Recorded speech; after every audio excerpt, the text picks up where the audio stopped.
supporting wealthy and poorer districts to close the education gap.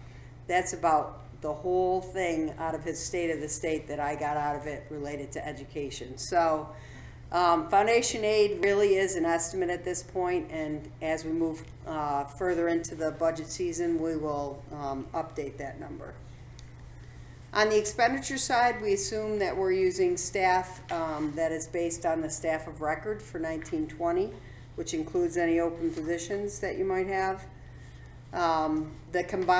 We use a combined modified health insurance rate estimated to be 9.8 because it includes both your active and inactive employees, which are on different plans.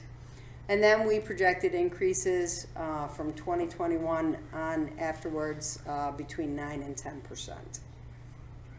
Teachers' retirement systems are projected at a rate of 10%. It's within the range of what they've estimated, and then a slight increase after that, where the employee retirement system costs are projected to remain relatively flat. Those are the assumptions we use to come up with what you'll see in just a few slides.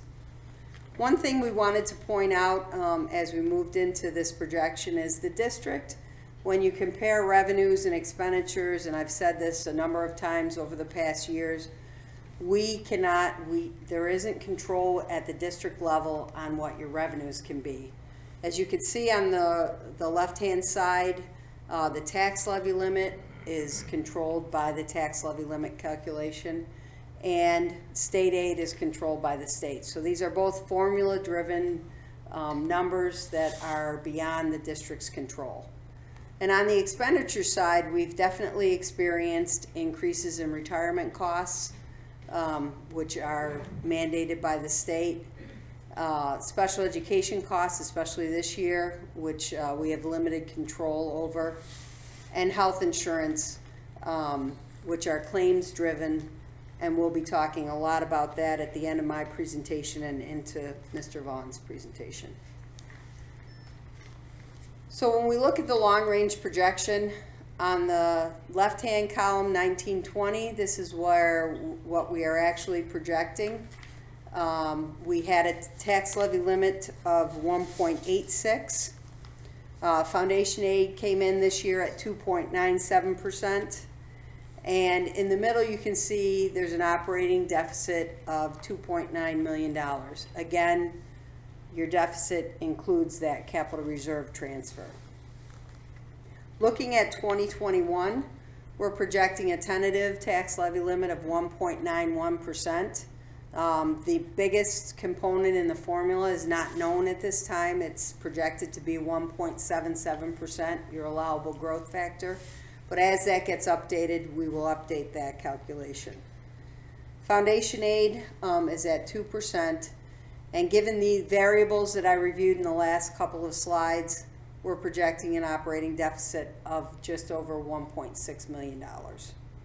As we move on, and we've talked about this previously, this gets compounded because your average expenditure increase is 3.6%, where your average revenues are projected at about 2%. And so it's not uncommon to see this be a growing number. If we look at 21-22 and on, you can see that the tax levy percentage is estimated to hover around that 2%, and these changes are primarily due to changes in your capital levy, which represents your local share of capital projects and buses. So the goal is to try to stabilize that, which we have done to the extent possible. So this does not look like a good projection. I mean, I've started going over these with other districts. Since you have a deficit in this upcoming budget year of 1.6 million, that means that something's going to have to be done to contain expenditures. Any questions on that? I will be going over a little bit more on health insurance. Okay. I've also presented at this time your fiscal monitoring system. As you know, it's a there's 4 financial indicators: fund balance, operating deficits, cash indicators, and the use of short-term debt. The scoring classifications are shown on this slide, with anything under 25% being no designation. Fund balance is weighted the highest out of all the categories. It's assigned 50 points in this calculation. If you don't have adequate savings, you are deemed to be in fiscal stress. You have an unassigned fund balance of 3.4% at the end of last year. Anything over 3% achieves 0 points. You have a total fund balance of 17.8%. Anything over 10% achieves 0 points. So from a savings perspective or fund balance perspective, the district is in good financial shape. The financial indicator for operating deficits looks at the past 3 years of operating deficits. As you can see from the slide, in 16-17 through 18-19, you did not have any operating deficits. If you do, you get points allocated in any year that you're over 1% of an operating deficit. And so the district has no issue on this indicator. Next year, you will achieve points on this indicator because we're projecting an operating deficit. So unless something changes with expenditures prior to the end of the year, which we don't anticipate, you would achieve points in this category next year. Cash indicators, this looks specifically at June 30th, whether or not you have enough cash on hand to meet your current liabilities and meet your monthly expenditures. Most of the districts in our area have some kind of cash indicator because at June 30th, you have just expended a lot of money for, balloon payments to salaries and etc. And so you have achieved 10 points out of 20. I'm not concerned about this indicator so much because looking at your cash flow projection for the next year or two, we don't anticipate, which is the last indicator, that you would have to do any type of short-term borrowing to meet your daily expenditures. So you have no points in the short-term indicator because you've not had to borrow tax anticipation notes or revenue anticipation notes.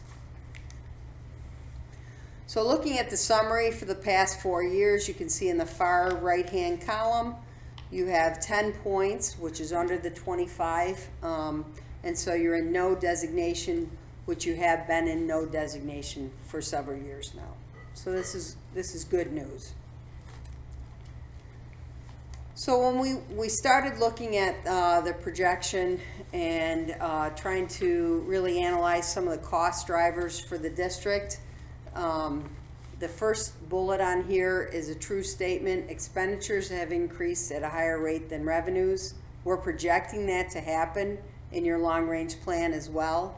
And so the district is forced to reduce expenditures in order to match revenues. But during the last 5 years, you've experienced significant increases in health insurance. And so the next few slides, you're going to see a couple of different perspectives on why and how much that has been. Overall, health insurance represents about 20% of your budget. It's 21.1% in 1920, and we're projecting it to be 22.3% in 2021.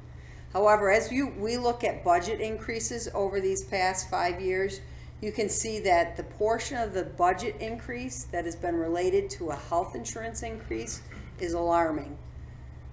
It ranges anywhere from 27% to 85%. And your district has made great strides with the help of Mr. Vaughn to make some health insurance changes that have contained costs, which are already factored into this year's projections. But the the health insurance increases are definitely an issue. Looking at the next slide, health insurance, one of the reasons why your district has experienced this is because when we look at the large claims, those claims that are over $100,000 in the last 6 years, you can see that not only are they large claims, but you have a higher frequency or number of individuals who have large claims, ranging from 8 to 13 in any given year, and your largest claim being over $1 million. And so this is part of the reason why we're projecting higher than a medical trend in your health insurance increases through the long-range plan, and you've experienced budget increases that are much more significant than the revenues that have come in.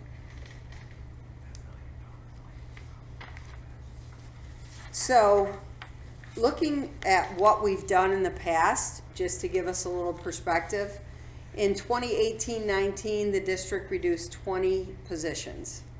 In the 19-20 budget, health insurance the costs were not as high because you had negotiated some changes. However, you, again, as I mentioned earlier, experienced significant increases in special education costs, and it has increased 17% based on your student needs this year. So looking into 2021, health insurance costs and student-driven special education needs continue to impact your budget.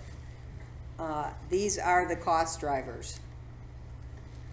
One of the things that the district asked me to look at, and I'm often asked, why don't we just exceed the tax cap? Because you shoot yourself in the foot. Well, so I came armed with some information of what it meant in the past. And the next two slides show the impact of the two largest towns that, what it would have meant in 2019. So in the town of Union, it's a phase-in for the basic star exemptions, so it depends upon the homeowner's income on what the amount that individuals will get. But I would guess a majority are going to fall into the top three categories.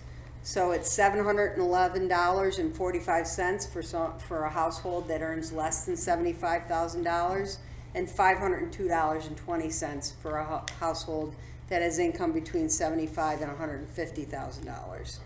And that income's based on 2017, so it's not necessarily current either. So I took a little deeper dive and looked at exactly how many exemptions you had. So in the town of Union, you have 1,892 basic exemptions and 759 enhanced exemptions. So the taxpayers in your district in the town of Union got rebate checks of somewhere between $158,000 and $1.3 million. Your enhanced star, those 759 individuals received $433,541.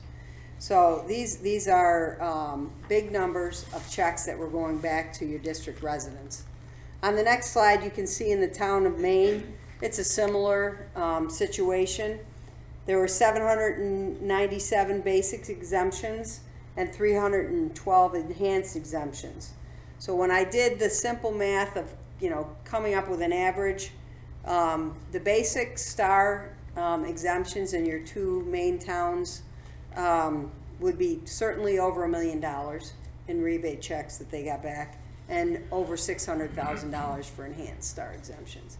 So based on this is why you didn't exceed the cap, other than you also had to consider any additional tax increase the district would be passing on to the taxpayers. This law sunsetted in 2019, so it is no longer applicable right now. However, the total estimate paid by New York State in 2019 was $1.3 billion. So I have to, I don't have a crystal ball, but I have to guess that the legislators are going to either restore or do something so that the $1.3 billion is going to go back to the taxpayers as it has in the past. So that's something that we'll be keeping an eye on. But certainly the impact, if you decided to exceed the cap last year, would have been pretty high for the district residents. So then we thought we should look at what does the budget represent and what could be reduced. As we indicated, the cost drivers, there's some formula-driven things that simply can't be changed. For example, on this slide, debt service is 13% of your budget. You have to pay that. That's for existing debt, and that's an obligation the district has committed to. Salaries and benefits represent about 64%, leaving a remaining 23% of the budget for BOCES, materials and supplies, contractual expenses, and there are certainly things within those numbers that cannot be avoided. They have to be, utilities have to be paid, etc. And so program and personnel are really the area that needs to be looked at and reduced. You are doing things in all of the other areas. You've modified health insurance. You're looking at a solar farm.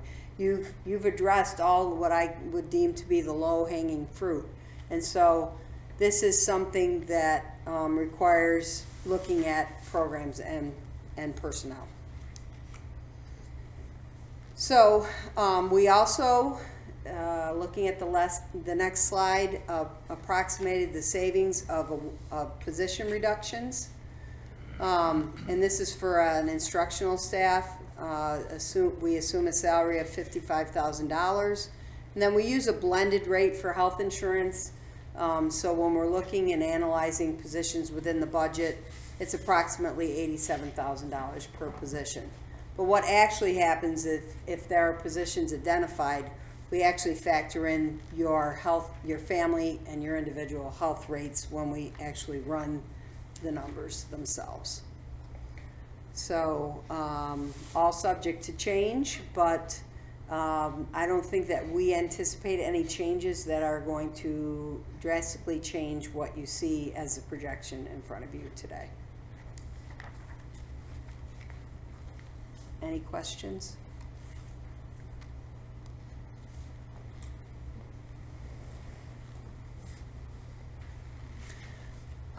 We will be attending future budget workshops and working with Jeff and the superintendent to work through the numbers and give you information as things progress. Thank you, Kathy. Next, I would like to welcome Mr. Ed Vaughn, who's going to do a deeper dive into our health insurance, which Kathy had mentioned. Mr. Vaughn? Thank you, Jason. The district had asked me to do a review of the Excelis health plan management program that they put out every single year. So we took a look at that analysis and basically brought some slides out to talk about some of the things that stood out. The date time that Excelis used was a 7/1/18 to the 6/30/19, which was the last year's budget. The first thing we talk about is the actual plan cost per contract, which is the employees. You can see in the last year it was $22,825 per contract per year.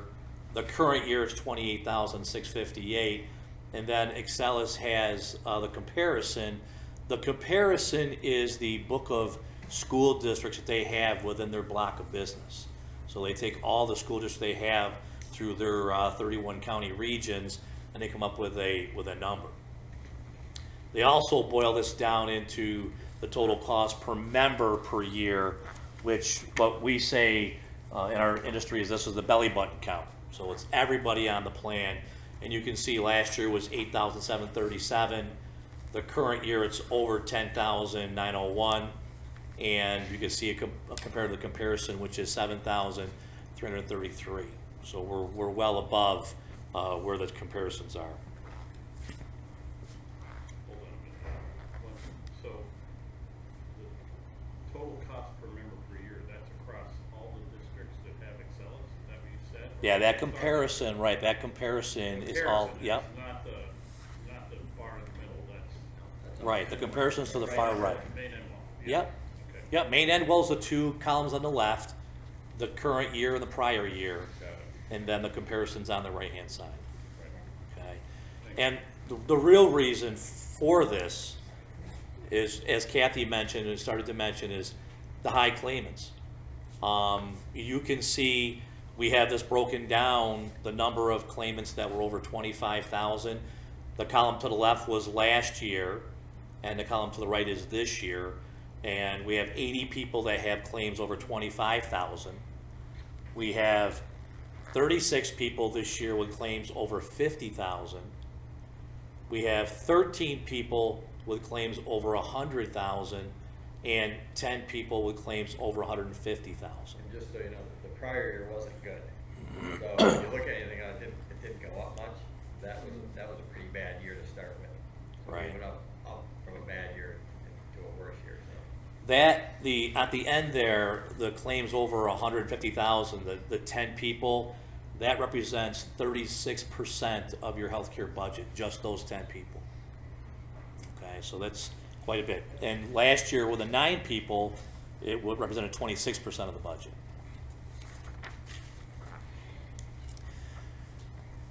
The high claim, we have 10 claims. The one thing that really alarms us on the claims is the 10 claimants had over 150,000 plan cost. The largest claim, as Kathy said, was over $1 million. But 7 out of 10 claimants are projected to have more than $50,000 of claims in the next 12 months. So we still have 7 of these, the 10 largest claimants, lingering on that are going to still be continuous claims going on. Okay? Yes?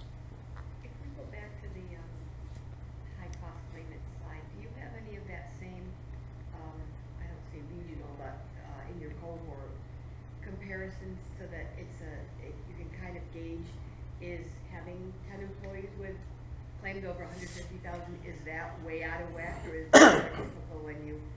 In your Excelis report, they don't have the comparison onto this, but I can tell you, based on our experience, we work with 131 school districts in the what's state. average of the other one? That's substantially high. That's really high. So if you were to put that comparison bar, you would see that. Yeah, if it was a comparison bar there, you would see that the number of high claimants at Maine-Endwell is substantially higher than the comparison for sure. I think we have it, Kathy, within the BTD rates committee. We looked at it. So Until you have that comparison, you Oh, don't we're- know 10 employees if that's really high, or typically in a big organization, your curve is you have that. well, if you look at our consortium has 24 members, Kathy. Yes. So out of those 24 members, the consortium sets that average rate based on all the claims for all the schools. So we start with that average rate. When you look at the schools down here that are, low, if 7 is our average, the schools down 0 to 3% increases versus us that are up to 10 to 14. Most of that is that large. It's driven by large claims. Okay. So, and again, it's a cyclical issue. It's not like this will continue, but unfortunately, when it's hitting, as we talked about, and it was in the report that we did, we pay that. So if we use that $1 million claim, we have 3 years within the consortium to pay it out. Versus if we were just standalone, Maine-Endwell, just self-insured, no stop loss, no high cost stuff, we would have 1 year to pay it off. So when you look at, like Ed says, our total claims previous year was, I think, just a shade over $8 million. $1 million claim is 12% higher than normal. So when you take that out over 3 years, 4% the next year, more than your average. That's 4% of 800,000. That's 333,000 bucks. That's our increase just to pay that claim 1 year out. Then the next year out is another 3. So if you start staggering large claims on top of each other, year 1, 2, 3, 4, 5, they're there for 7 or 8 years. Modifier, there's a Yeah. modifier. So it's Our modifier is really high. yeah, our modifier. So when you look at, I think there's probably again it's a bell curve. There's 5 or 6 of us up into the double digits. There's 5 or 6 down here at low singles, and then there's a group 5 to 7%, a group 7 to 9%. We're up here. We've been there for a year, and looking at like Ed said, when you see 7 out of 10 of those large claims aren't going away, we're going to be there. So it's That was very helpful. And two of the 2 large schools that we just got done doing their annual review, both schools are over 2,000 employees. Both schools had less than 5 large claimants over 150,000. Okay, that's kind of. So, I mean, it's, That's the side. yeah, it's definitely increasing. And I don't want to get ahead of myself, but we'll talk about, we actually did look at the district going self-insured on a couple different occasions, and we did look at trying to purchase a stop loss policy to try to prevent some of that, and we'll talk about that in a couple of slides as well. So the other thing that I looked at was the emergency room usage, and the reason I pulled this slide off was because as you look at the compared to the comparison, the number of visits is lower than the comparison, but when you actually look at the cost, your costs are substantially higher. It's 46% higher. So this would lead me to believe, that we maybe need to do some education about the actual cost difference between an emergency room visit, an urgent care facility, a doctor visit, telemedicine visit. These are all different visits that can help reduce costs. Everybody's running to the emergency room, and you can see the costs here are substantial. And along those lines, if you recall, in two of our contract negotiations, we actually put a $100 emergency room copay. So anytime any one of those bargaining units go to the emergency room, it's a $100 copay. So going back to that point, we're trying to, put some consumerism into it to say, if you really need to go, we get it. But if you're going for a stomach ache, probably go to a walk-in, it's $150 cost versus $2,200. So we've been trying to work through the consumer side of it, but again, That changes in the last year. for us. Yeah. Yeah. So that wouldn't be. It wouldn't be, and it would, you'd see one group trickling into this year and the other group would be, two of them in this year. So we won't see that till the results of it yet. On the other hand, you don't know that since it's 5% lower for all visits, you don't know if the reason the costs were higher per visit is because they were true emergencies. Right. I mean, No, we can get, automobile accident, for instance, probably costs more than somebody, going there with, sure costs more than somebody going there with something. but you wanna look there, where it says low acuity. Low acuity means they really probably didn't need to go. Right, they didn't need to go to the Right. emergency room. So that went up 32%. All right, got it. So that's on the opposite side. We have more people going for I missed that. what's deemed not really an emergency room visit need versus a walk-in. So Does Anything that else? include walk-in?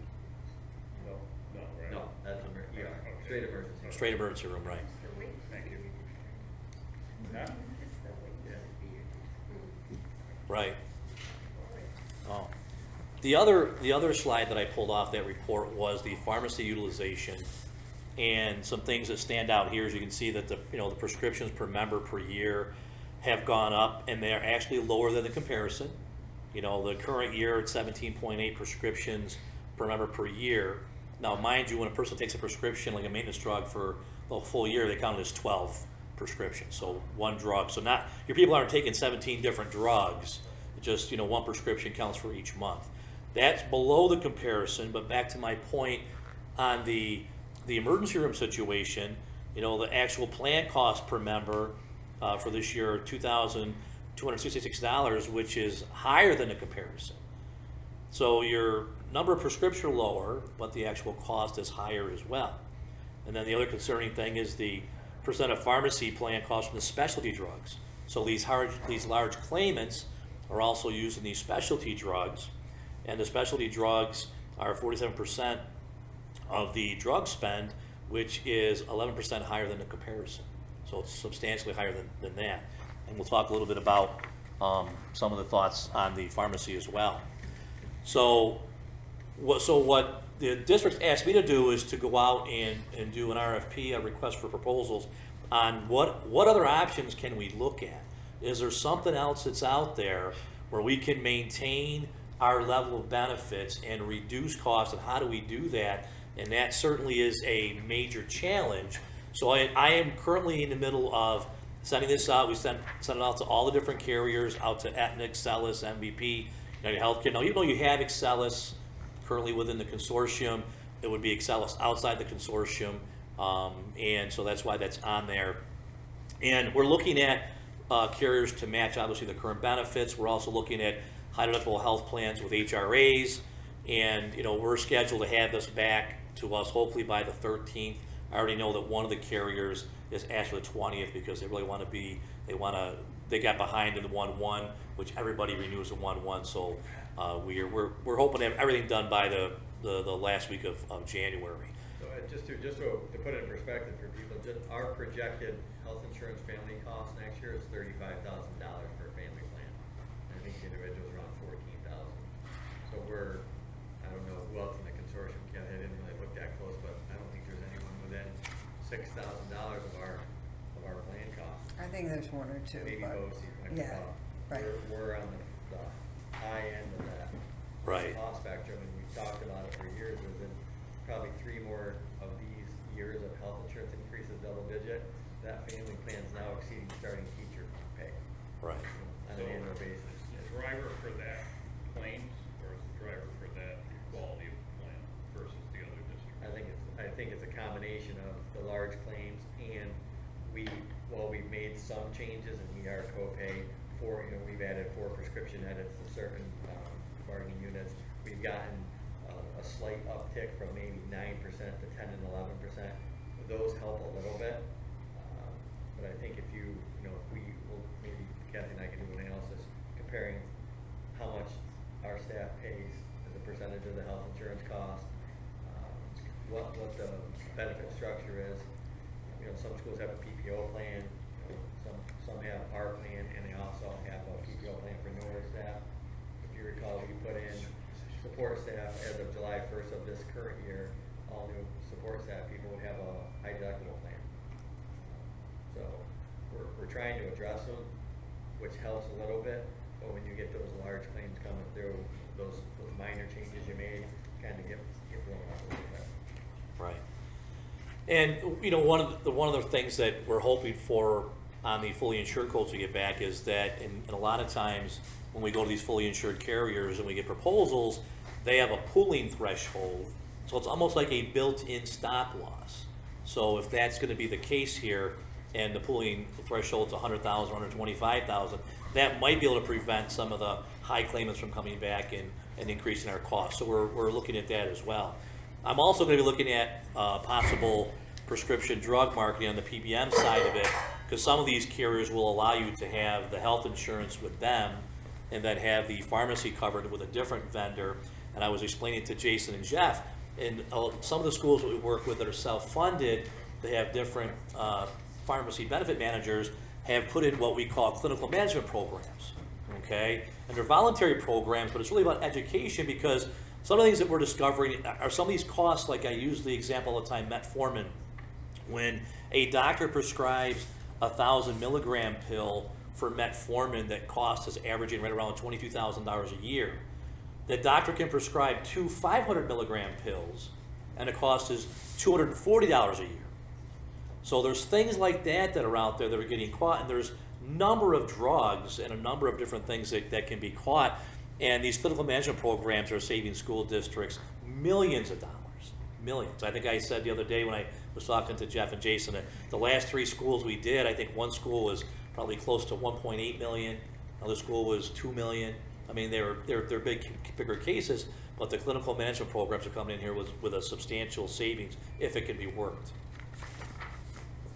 Like I said, I did say earlier, over the last, I've been a consultant here with Maine-Endwell now for about 5 years, and I know on 2 different occasions, Jeff had asked me to look at the possibility of going self-insured, and we did look at it 2 different times, and we just couldn't recommend it. It wasn't going to work for the district. It wasn't in your best interest, so we couldn't do it.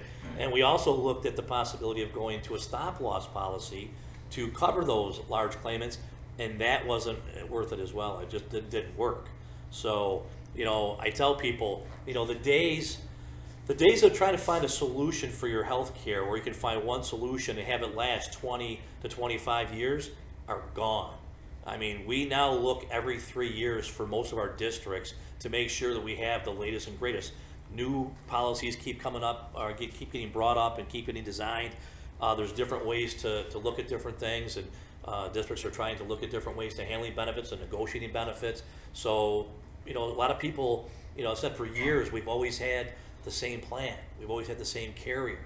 That just simply isn't the way that it is these days anymore. So, like I said, my last comment is, in today's market, we review options pretty much every 3 to 5 years, and it's closer to 3 years.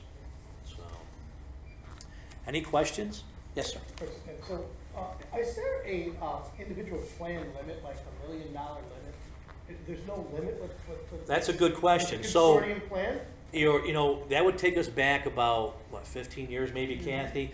You know, there used to be a $1 million cap. There used to be a $500,000 cap. Then it went to like 2 million. I think Excel did a 2 million cap for a while. And then with some of the healthcare reforms that came in, it went to unlimited coverage. So everything is unlimited. You know, now some of the things that, you know, not to go on a tangent, but there are some gene therapy things that are coming up that we're talking about that that are $2 million. You know, one treatment, you know, $2 million, one case. So it comes up in a conversation: do we cover that or do we not? You know, and it's a tough discussion. But you know, the drugs, the cost of these drugs are skyrocketing, more so than healthcare.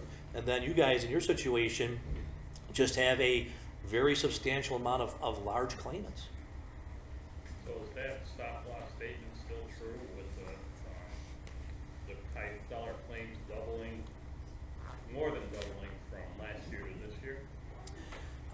Yeah, it wasn't that long ago, Jeff. Maybe in the last, what, couple months? I know, but 3 years ago, the high dollar claims were, were 1.5 million. Now they're I'm sorry, the 4.4 is their total, but now your largest claim has gone up to $1 million from But here's the problem. $290,000 in 3 years ago. So that large claim that's over $1 million, the prior year, that same claim was, I think, 480,000. So under the stop loss that Ed had looked at, I think you want to explain the lasering concept. Yes. Ed, but- So when we look at stop loss policies, and they're going to come in and cover these large claimants, we have to disclose what we have going on here. What the stop loss carriers will do is they will put lasers on certain claims. So what lasers are would be individual limits for certain people. So if your large claimant was over $1 million and it was a transplant, the stop loss carrier would say, well, we're only going to cover, let's say you bought a deductible of $250,000 per person. They would say, well, we know this one claim that you already have is going to be $1 million. We're going to laser them at $800,000. So you'd have most of that liability on that person anyways. So you're paying all this premium because of the large claims, and then you have to look, okay, what are we going to get back? What are we going to get back for our premium? And then as your claims go up, to go to the point of this gentleman here, as your claims went up, all that means when we go back to market stop loss is the premiums are going to get shot way back up too, because, when is it a point that we have enough, where we can pay a premium, that makes it worth it to get back enough money to make the insurance carriers want to write us a policy, right? So it's really tough. But in both situations, and we will, we're going to look at all these, fully insured options and see what comes up here. And then, we would look at, we would continue to look at evaluating, does it make sense to be self-insured or stop loss ongoingly as well? So, any other questions?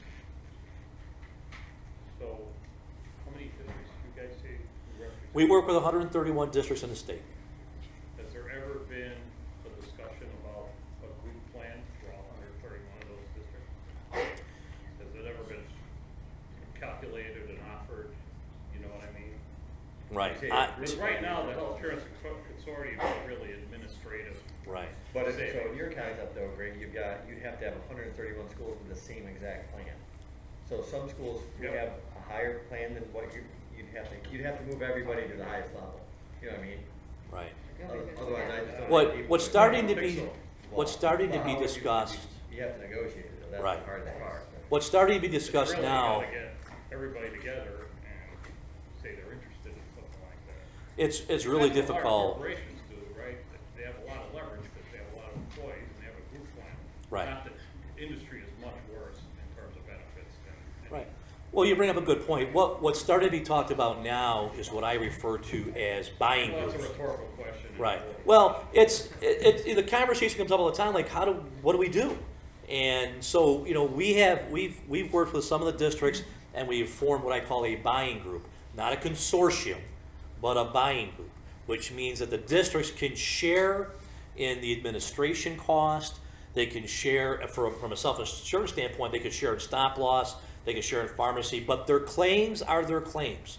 Like when a consortium The reason consortiums work for a lot of districts is because consortiums are all for one for all. We're all in it together, right? We're all pooling our efforts together here, and because we have large numbers, we're able to keep costs down, right? And but what we're seeing now is for districts that are, that either are having a hard time with where they're at now, or if they're looking for other options, saying let's come together and not as a consortium, but as a buying group, and to see if it makes sense where we can share some of the expenses. So that is being talked about, but I think it would be very difficult to try to get 131 schools to try to agree on what the option. Because the other thing too is you have regional people. Excellus is a player here. They might not be a strong player in Buffalo, right? It might be somebody else in Albany. Albany, it's a different Excellus pro. So when you look at the different regions, it would be tough to find one carrier. So, any other questions? Well, thank you for having me tonight. Thanks. So just to finish, I want to thank obviously Kathy and Ed for presenting on the long-term projections, current year projections, and then also on our health insurance. So just a review of where we are. And this is typically the starting point. We still have 6 months until this current budget expires. So again, we are 6 months out, even though obviously it needs to be adopted and voted on. So between now and the 27th of January, we are collecting all of the requests, all the expenditure requests from the buildings. We've obviously gone out and said we need to be frugal and prudent this year, but obviously there are still costs that we have to incur, and so those requests are coming in. We hope to have our executive budget proposal from state aid by February 1st. We're supposed to, although that's a moving target. That at least gives us a starting point with what we think state aid is going to be. We'll have our tax levy calculation done and filed by March 1st. We'll know what that is. That's 97% of our revenue between state aid and tax levy. So we'll have an idea, hopefully by March 1st, a pretty good idea of what revenue is going to look like. Then from there, we're going to finalize BOCES, and BOCES budget, which is one component, represents around for now, about 8.8 million. That's about 15% of our overall budget. We're going to look at that very closely and identify what we can do to create some savings. We're going to then finalize all cost savings across the entire district. We're going to reconcile expenditures with revenues, and then we're going to come to you on April 20th with a final budget for adoption. So we have around 4 months right now, about 4 months and a few days, to package up, taking everything that Kathy said, everything that we're dealing with on the health insurance side, and bringing it for an adoption. So there's a lot of work to do. And I will say, on top of all of the expenditures and the reductions and the health insurance costs, we still do have to, we have to seek what our district needs. And so there are 2 recommendations that are not final recommendations. They're very preliminary, but I put them in front of you just to say, we have identified that a social worker hire at some point, and it may not be this year, but I think it's important to publicly put it in front of us that right now we have 3 of our 4 buildings with a social worker. We've identified for the last several years that each building really needs one in light of the needs we're facing. So that is going to be at least an initial recommendation. And then as Vanessa has identified for the last 2 years, we know we have a need for a 1211 position in special ed. We are looking to see if that has to be filled, if we can creatively consolidate. That was a known position we knew, and the social worker, like I said, it's come up enough through conversations that I feel like we need to at least bring it up. Doesn't mean it's going to happen, but at least I wanted to note that. And then the last slide for all of us is Jeff, myself, building staff, faculty, everyone. We know what we need to do, and bullet number 1 or number 1 is really, as Kathy said, we have a deficit. In order to keep no designation and to keep fund balance and to keep ourselves healthy, you have to reduce your expenditures to line up with your revenue. It's a real simple equation. We can't run a deficit, and unfortunately, we don't print money. So because of that, we have to balance that equation. And we think, based on everything that was presented, both Kathy and Ed, health insurance has to be addressed, period. So we're looking at this as probably it is our number 1 priority, We can't make unilateral decisions. There's multiple parties that have to come to the table, but we first have to know, is there a better plan right now? And if there is, can we then, start the conversation, get the wheels going to move in that direction? Because clearly our plan right now is unsustainable. We will be bankrupt as a result of health insurance costs in not too long. And as Jeff said, I think it's 22%. 22 cents of every dollar we spend in this district is for benefits. At some point, you have to reconcile that because we're not in the business of providing health insurance, but it feels like it over the last several years. So that's an area we're just going to have to address. With that, obviously we are going to be immersed in this over the next 4 months. We have budget workshops identified. Those are specific for this, but during regular board meetings, we're going to be talking about budget development under superintendent's report each board meeting. So believe me, this is not, we will spend a lot of time on this. But for anyone who's obviously here in the public or who is live streaming this, we put this information out there so that people will please email, call, ask questions so that when, March, we're making final recommendations and maybe there's some recommendations that aren't, they're not, it's not a good recommendation, I'll put it that way. It's not something we're feeling good about. It's not a surprise. So we want people to be engaged and understand what's going on. The sooner, the better. Any questions for the board? This concludes. It's 7 o'clock. We'll conclude our budget workshop. Thank you, Liz. Thank you, Kathy. Thank you for having us. All right. Thank you very much. Thank you. This concludes our budget workshop, and we will take a 2-minute recess, and we'll start a regular meeting. Okay. Thank you very much.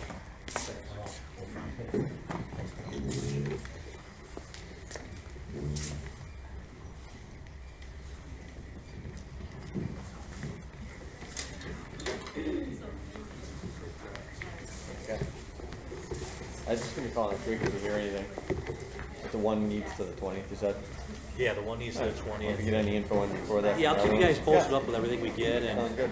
and we'll keep you fingers crossed. And All right. we'll keep it Yeah, going. thank you. Oh, Yep, see I'll ya. give you a call on a Hughes game too. you got tickets coming for you. I'm sending tickets down there. Oh, okay, cool. Yeah, you wanted. That might be good.